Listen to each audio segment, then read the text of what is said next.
Okay, so gentlemen, please allow me to ask the ladies first. Dorota Żurkowska from Warner Bros. Discovery, my first question will be directed to you because as a leader in the media, you know, the media are constantly changing, they're under scrutiny. It's really hard to lead a team that is creative, that is commercial as well. So how do you balance, you know, between agility and empathy at the same time? Well, thank you for the question, and hello, everyone. Well, yes, media is a special sector, a special category. So on the one hand, yes, we have a business, the different product to provide. At the same time, in our case, we have a very strong feeling and responsibility, and also understanding that whatever we do, there is a big social impact. So yes, you're right. It's about balancing today, especially in those difficult times when a lot of black swans, you know, happens in the media industry all the time. It's about the balancing between effectiveness management and operation, and with the empathic management. Because whatever we do today, we are in an environment which is constantly changing, which sometimes creates the chaos. So we need to have this understanding what that doesn't mean and how it impacts on the teams. So balancing operation effectiveness with the empathic management, I think, is a critical for us today. And sometimes it is totally different in the public sector when you are under scrutiny constantly and you have to do everything super visibly and you know, you're held accountable for everything. So what is the most important lesson in a sector such as yours? In my case, since I'm leading the project of Polish presidency in the European Council, I think the main issue was how to combine two words, people coming from the administration and people specially hired coming from the business sector, coming for the time of presidency. And managing this very diverse team, that was one of the, of course, the challenges. The second one is, of course, the changing environment around, since if you work in the public sector, especially in European affairs, having a change in the White House, war on Ukraine, there are many factors that are coming from outside that impact your work. And here what I find it most important is to not be all the time on the dance floor, but from time to time get to the balcony and see the wider perspective, and then you can change the strategy if it's needed, and in this case it's needed very often. That is so true. Matthew, and you work on the verge of technology and policy, so how do you stay focused on impact and innovation, you know, in times when everything is changing globally so drastically? There's certainly a lot of change. Even the Polish weather was changing rapidly this morning as I was walking here. So true. But you're right. I joined Cisco in 2015. And in that time, you know, that was before Brexit happened, before the pandemic, before war came. And how do you react to all of that when you're a leader in a brand like yours? There's been a huge amount of change. But what's important in terms of leadership, I think clarity. When these big changes happen, there's so much noise and confusion that surrounds them. So I think a real important role of a leader is to try and provide that clarity for teams, for the organization in terms of what's important. Obviously, agility, you know, we need to be able to pivot quickly, we need to be able to react. But I would say doing that in a way that's informed and collaborative and making sure that we're taking decisive decisions, but also ones that are well informed. Yeah. And then my colleague here just mentioned it, but empathy, that we have to bring teams with us, we have to build trust, and creating a conscious culture of empathy, I think, is super important in leadership during these turbulent times. Conscious culture is something really important that you mentioned. So my question to Kenneth is, you work in a brand like Lipton teas, a brand that is very socially active, and how do you lead a brand like that, and how do you stay you know, responsible for many social things that are going on? Absolutely. I think Martin said it, particularly in times of disruption, times of change. If you look at some of the things we've experienced, COVID was a fantastic laboratory. We changed the ways of working and people did not know what to expect. And what do people do in such situations? They go back to the fundamentals, they care about their loved ones, they care about their friends. So I would say the hardest currency that we have to manage is not really sales, it's not market share, is trust. And a lot of things have evolved. I come from a generation where leaders were supposed to rise through the ranks by achieving performance, by taking the space. I think what's really interesting today is exactly the opposite. It's not so much about taking the space, but leaving the space and sharing with others. And I love the topic of technology, which is probably the biggest disruption. Everyone talks about artificial intelligence as a powerful thing that is going to change the world. I think there's an even more powerful form of intelligence than artificial. I think the most powerful intelligence of all is collective intelligence. And as leaders, if we're able to leverage the power of collective intelligence in the organization, that's when we do the job. The simple mantra is people will rise to their full potential if they feel seen and valued. And It's as simple as that. And in order for that to happen, you need a great team that you will lead perfectly in order to make it happen. And brands are the face that people feel more familiar to. A brand like Lipton is there with you from the moment you wake up till the moment you go back to bed. That is so true. And how does it feel, to drive transformation in a strategic, heavily regulated industry like energy? So how does it look like when you have your business goals, but you also have people looking at you? It's not easy. My business doesn't like disruption, doesn't like changes. When I decide, or if we decide in our business what to do, the investment horizon is 10 years, and I'm spending billions over those 10 years to make the first power in 10 years' time. So change, and look what happened in geopolitics within the last 3 months. Yeah, exactly. And so it's really difficult. So you have to be, of course, you have to be prepared for the change. But if you are running the very big ship, the maneuver is very slow, and maneuver is very static, I would say. You are not able to drive it like a small canoe and make turns every second month. When you have a new idea, okay, let's make more green tea, then you are making this within months. If you are making new software, you can put the team together, and in 6 months' time you have some output, right? In my case, to change direction, it takes 10 years. I know today that my lignite is over within next 10 to 12 years in Bełchatów, and I have to decide now how I replace this power. So that's completely different model of operation, which needs stability, which needs some predictability, which needs good communication with the policymakers, because the policy making my investment horizon predictable, bankable, and that's very important. But then in the leadership of the organization, in these circumstances, you have to make those universal values and identify those universal values despite, no matter what. You have to have motivated team, you have to have people who enjoy what they're doing. And it's difficult in energy to imagine they're making investment, they're building 1,000-ton gas turbines, but they are really, in my case, and my people, they are really fascinated what they're doing. They love big toys. When something is coming, 2 weeks from Berlin to Rybnik, our gas steam turbine, it was, 1,000 ton, and it was transported through the whole country, so everybody were excited, And then you put it up, and you put it to the 1 single millimeter preciseness, in the specific place. So people are really excited about that. It's good because I'm not able to pay them that much as I should. But there is a great excitement. But we'll keep it a secret here.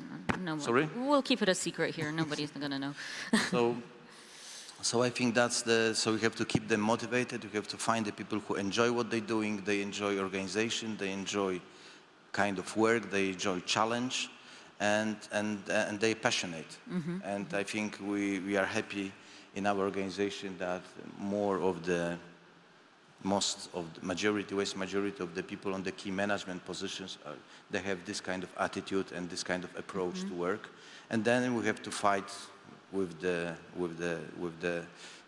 changes. We have to fight with the geopolitics. We have to fight and be prepared for the change. And there is nothing which is stable these days.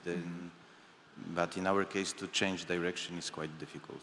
I feel like when I listen to everything that you have said and then I combine it together, I feel like on the one hand, it is super attractive for young people probably to think, oh, I would like to be a leader someday. But on the other hand, you don't get a manual to how to be a good leader. Well, you have a bazillion manuals out there, but the world is changing so rapidly that you have to have like concrete personality traits in order to, you know, to be able to have it on your shoulders. So what would you say the personality traits are in order to be a good leader and not die of stress like one day? I can start. I think calmness is so important. Calmness in challenging times is critical, but also focus and the ability to think strategically. That we can easily get distracted by the latest thing in the news, the latest change that's happened. I think as business leaders, we need to be able to think strategically and long term. Yes, understand if anything's changed, but also be able to communicate the focus, the purpose, the strategy consistently to teams to make sure that they stay on track. So I think that calmness and clarity of communication are two personality traits that I would certainly highlight.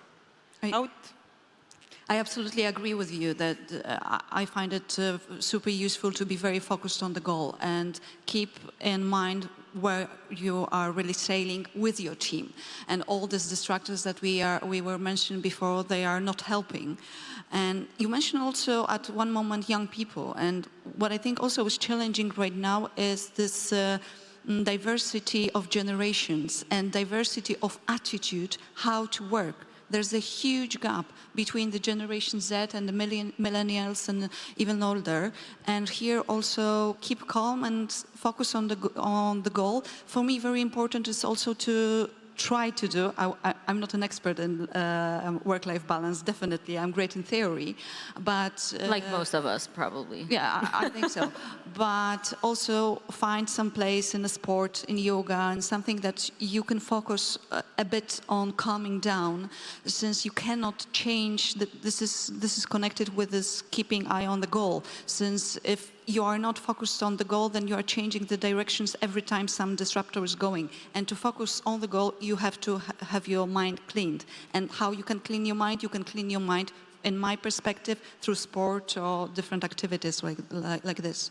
So probably I would agree with everything what was said, absolutely, and the clear strategy with those changes in chaos is very important. So I would say that if we think about us as leaders, what we need for sure ability to adapt and to think always about this contextual leadership where there is a need to explain the context or to have a narrative, to have a story. And one of the story which I think is important with, this change which we, talk so much today about that, is to be able always remain, but also explain what are the core values which are at the core, whatever we do, or what are the underlying or common purpose which we are for with the business. Especially in media, it's very important for us, whatever we talk about the technology, how it's impact or AI or different generations, the fact that there is a common purpose around for us, it's something what is common, it creates the campus, creates the direction. Yes, clear strategy business, but at the same time, the understanding why and what we are doing. Whatever it comes is the not right information, is a disinformation. We know what we are purpose for. And I think this is important in terms of how we lead the teams today. Mm-hmm. Maybe to echo what you said, Martin, about calmness, we use that sentence in the company where we say the role of senior management is you import all the stress, you export serenity. Otherwise, it's exactly the opposite. And if I had a message for younger generations, I have something to share with them, which is, I'm afraid the world of superheroes is over. It exists in movies, but in real life, if you think you're going to be able to have all the answers, if you think you're going to be able to have all the ideas, if you think you're going to be able to do everything by yourself, it's impossible. So you the can't world be a has become perfectionist. so complex. The world has become much more challenging, and the one ability that you need to develop is how can you tap into resources around yourself? Not about you, about what the team can produce. Afterwards, the recipes, are very easy. If you take it from the world of sports coaching, there was a great coach who said 3 things in life. Make sure to do the right thing, which sounds easy, but making the right choice sometimes is not the simplest, it's not the obvious one. Give your best. If you know that you've tried really hard, at least you have that satisfaction. But the last one, which is even more important, is show people that you care. I tell my kids, you can join a fantastic brand, a fantastic company. If your bosses don't care, don't stay there.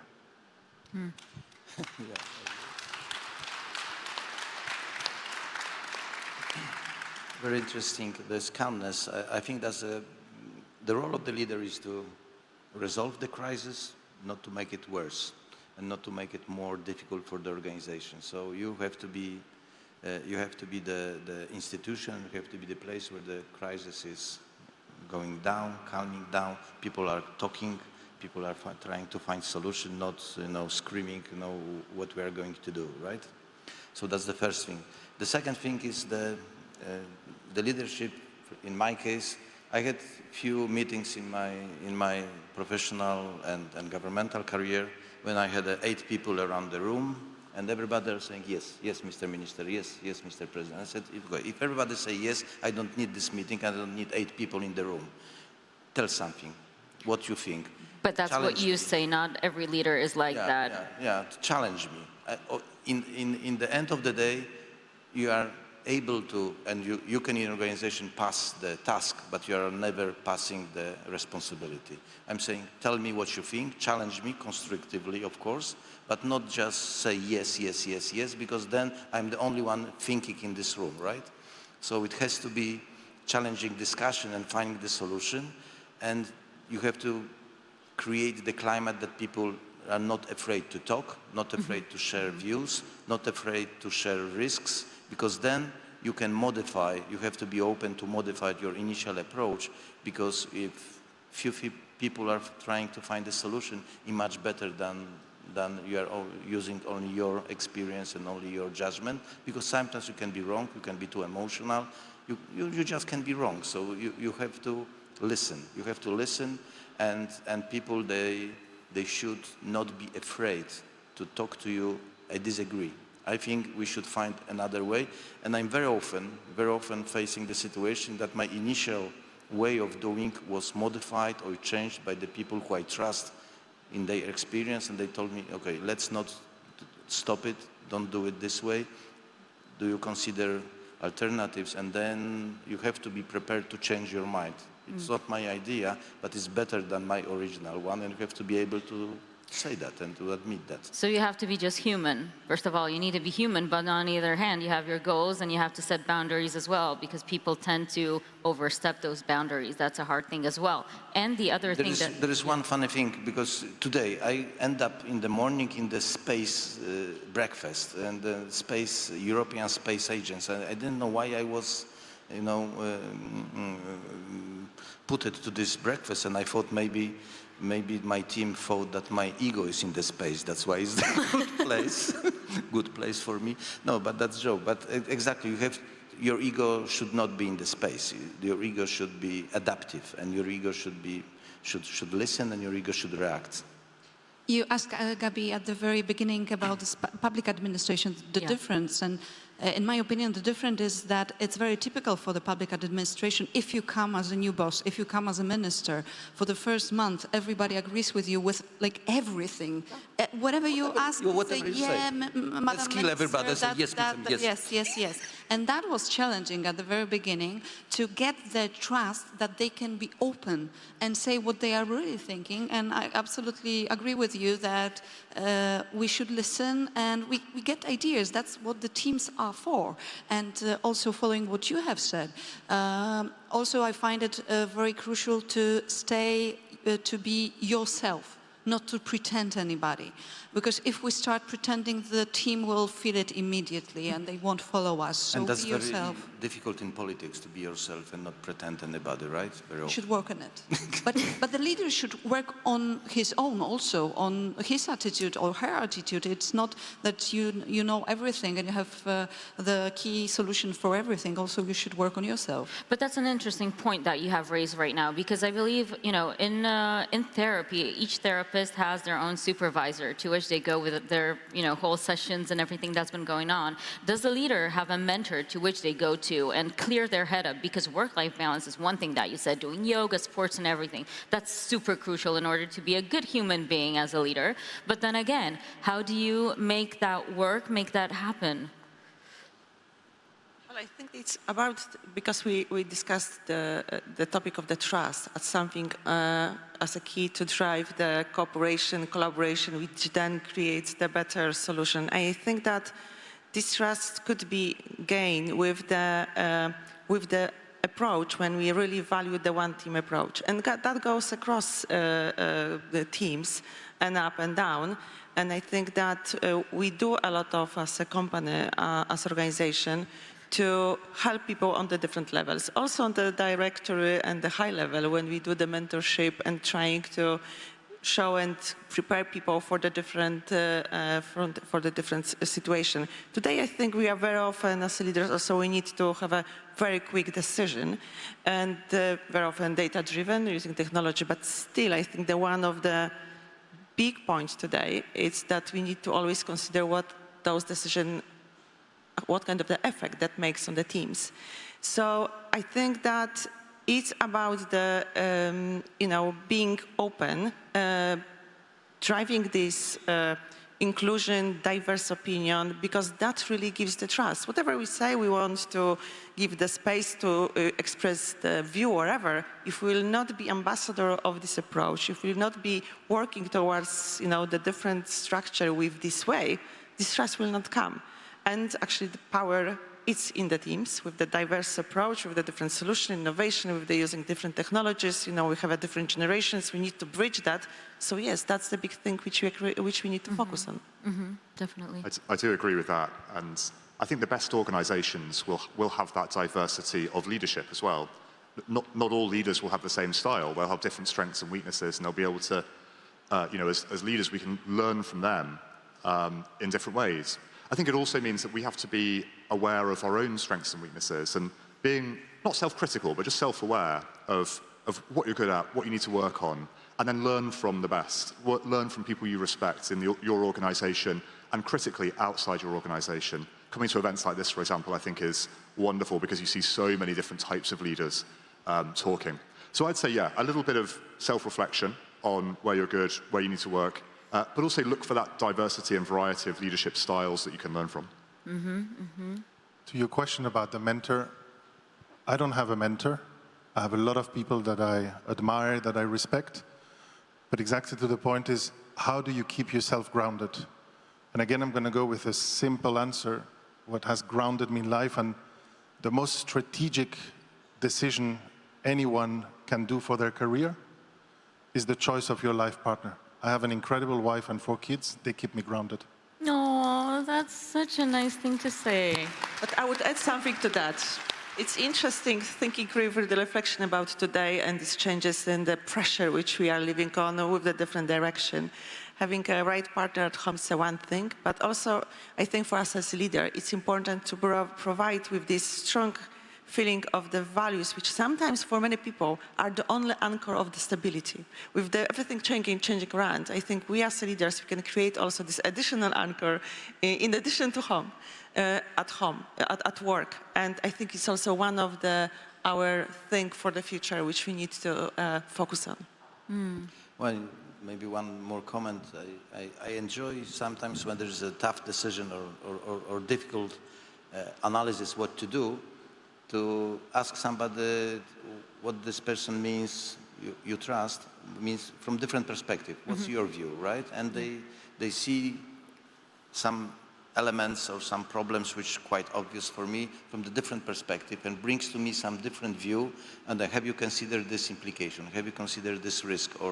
And we have a lot of this kind of decisions. So I think when you discuss with some people with different perspectives, that brings you a better picture and better understanding of the problem. And then on the other, in the end of the day, you have to make decision and responsibilities on your side. But at least you have a confidence that I tried and I did my best.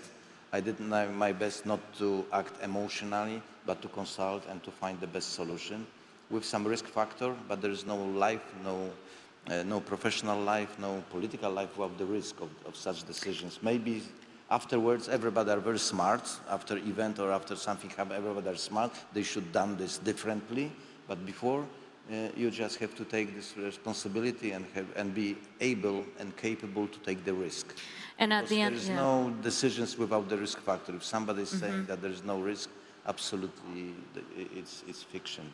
And at the end of the day, it is you who is looking in the mirror, and you just know that you did a good job or not, and you are the one evaluating yourself.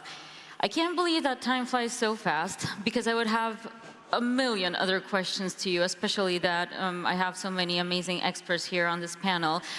So may I have a round of applause for my panelists, please? Thank you so much. Thank you for contributing to this discussion. Thank you so much. Thank you.